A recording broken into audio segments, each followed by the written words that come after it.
Most researchers make the mistake of trying to remove the exact moments that make them more successful. When you stop making this mistake, your presentations become more effective and your nervousness about them starts to fade. Let's talk about why.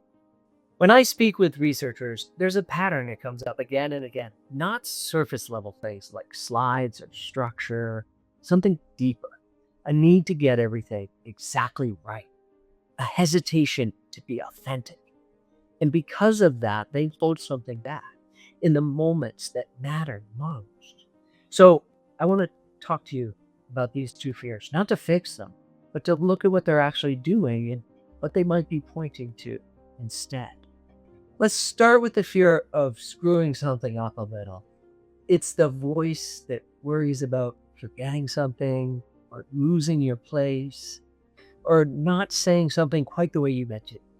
And you can't actually win against this fear. It'll never all go exactly as planned. You'll always say something off, or you'll lose your wording somewhere, or maybe forget one of the points you meant to make.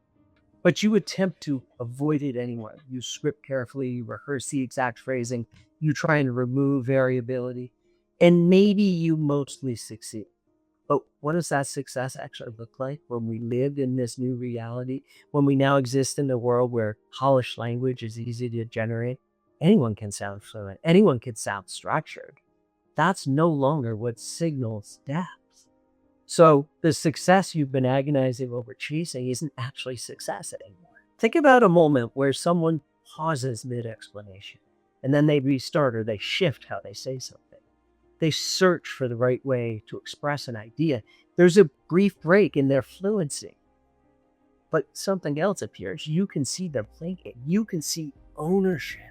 It doesn't feel weaker. It feels more real. So rather than eliminating those moments, start allowing for them, even preparing for them. Have a simple way to reset your sentence. Be willing to say something twice, more clearly this time. Let yourself adjust instead of forcing the original phrasing. Because that ability to adapt in real time, that can't be faked.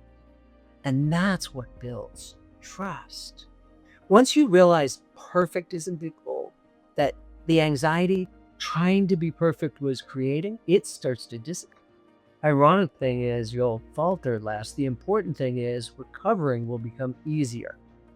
There's a second fear, and it's even more base. It's simply the fear of being seen. There's a particular kind of discomfort that shows up in presentations. It's not just nerves. It's a feeling of being watched. Think about it. For most of your work, you're not the focus. Your paper carries the ideas. Your data speaks for itself. Your writing creates distance.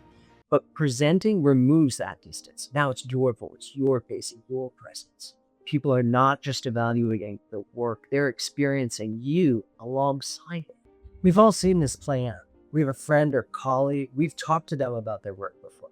They're not uncomfortable. But then they step on stage, and as attention settles on them, something shifts. It might be the same thing that happens with you. You start to speed up and talk a little faster. You turn slightly towards your slides. You reduce yourself just enough to feel safer. Nothing actually goes wrong. But something important doesn't quite happen either.